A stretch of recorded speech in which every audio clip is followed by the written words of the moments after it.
Ninakusalimu kwa jina lipitalo majina yote. Hili sio jina la mtu awaye yote, bali ni jina la Bwana wetu Yesu Kristo. Karibu katika mfululizo wa masomo ya kesha la asubuhi. Leo ni Machi 27 ya mwaka 2026. Tuombe. Mtakatifu, mtakatifu, mtakatifu Baba yetu uliye mbinguni, jina lako litukuzwe sana. Ninasema asante kwa sababu ya wema wako na ulinzi wako katika maisha yetu. Asante kwa sababu ya vile ambavyo umetembea nasi kila wakati. Neema yako yatosha, pendo lako la tubidisha. Tunaomba uwe pamoja nasi tunapojifunza somo hili, na kile ambacho tunajifunza tuweze kukipokea maishani mwetu katika jina la Yesu. Amina. Mada ya leo inasema machozi na pambano. Imejengeka katika kitabu cha Matendo ya Mitume sura ile ya 20 ya 19. Neno la Mungu linasema, nikimtumikia Bwana kwa unyenyekevu wote na kwa machozi na majaribu yaliyonipata kwa hila za Wayahudi. Tangu siku za Adamu mpaka wakati wetu huu, adui yetu mkuu amekuwa akitumia nguvu zake kututesa na kutuangamiza. Kwa sasa anajiandaa kwa ajili ya pambano lake la mwisho dhidi ya kanisa. Kadiri anavyofanikiwa kuficha tabia na makusudi yake halisi, anajifanya kuwakilishwa kama asiyechochea hisia kali zaidi kuliko dhihaka au dharau.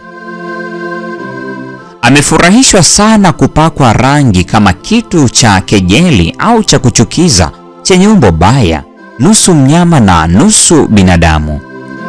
Ikiwa shetani alikuwa mwenye hila hivyo hapo awali, angeweza kuwaje sasa baada ya kupata uzoefu wa maelfu ya miaka?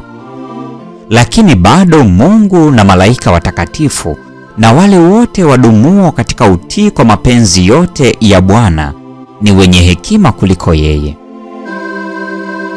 Wote ambao wangali wanaendelea katika kazi ya Mungu, wakitafuta kuweka wazi madanganyo ya shetani na kumwakilisha Yesu mbele ya wanadamu, wataweza kujiunga katika ushuhuda wa Paulo ambao anazungumza juu ya kumtumikia Bwana kwa unyenyekevu wa akili, kwa machozi na majaribu mengi. Shetani hana nguvu za kuitawala dhamira au za kuilazimisha nafsi kutenda dhambi. Anaweza kutusumbua, lakini hawezi kutia unajisi. Anaweza kusababisha maumivu makali, lakini si kunajisi. Shetani hawezi kuyasoma mawazo yetu, lakini anaweza kuona matendo yetu, kusikia maneno yetu, na kutokana na uelewa wake wa muda mrefu wa familia ya wanadamu, anaweza kuunda majaribu yake akitumia sehemu za udhaifu wetu wa kitabia. Na mara nyingi tunamruhusu kujua siri za namna atakavyoweza kupata ushindi dhidi yetu. Laiti kama tungeweza kudhibiti maneno na matendo yetu. Shetani alimshambulia Yesu kwa majaribu yake makali na magumu zaidi, lakini alishindwa katika kila pambano. Mapambano hayo yalipiganwa kwa niaba yetu. Ushindi uliopatikana unafanya iwezekane kwetu kushinda. Yesu Kristo atawapa uweza wake wote watakaomwomba.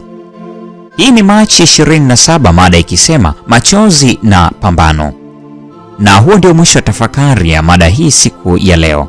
Neema ya Bwana wetu Yesu Kristo, pendo la Mungu na ushirika wa Roho Mtakatifu dumu kwa pamoja nasi sasa na hata milele. Amina.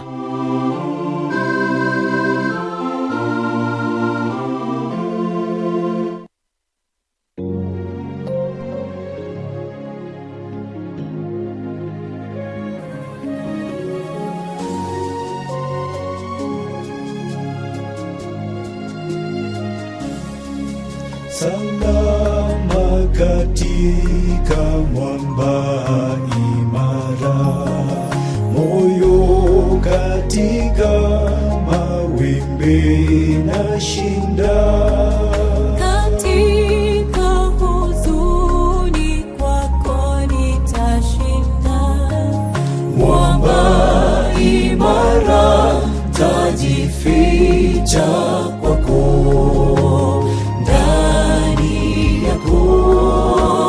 Ndani yako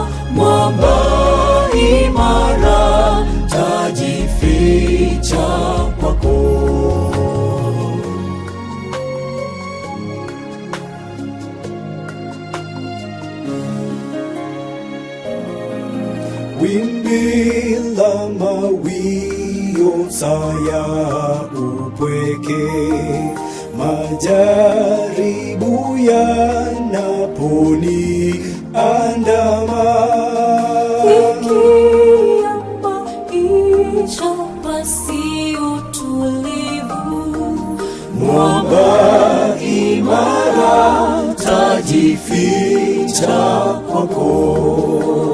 Ndani yako mwamba imara tajificha kwako. Ndani yako mwamba imara tajificha kwako.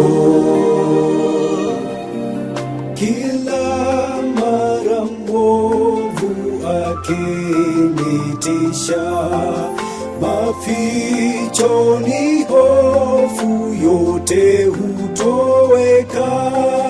changamoto zikivuma na kutisha, Mwamba imara tajificha kwako. Ndani yako mwamba imara tajificha kwako.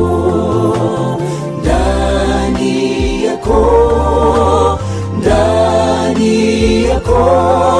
mwamba imara tajificha kwako.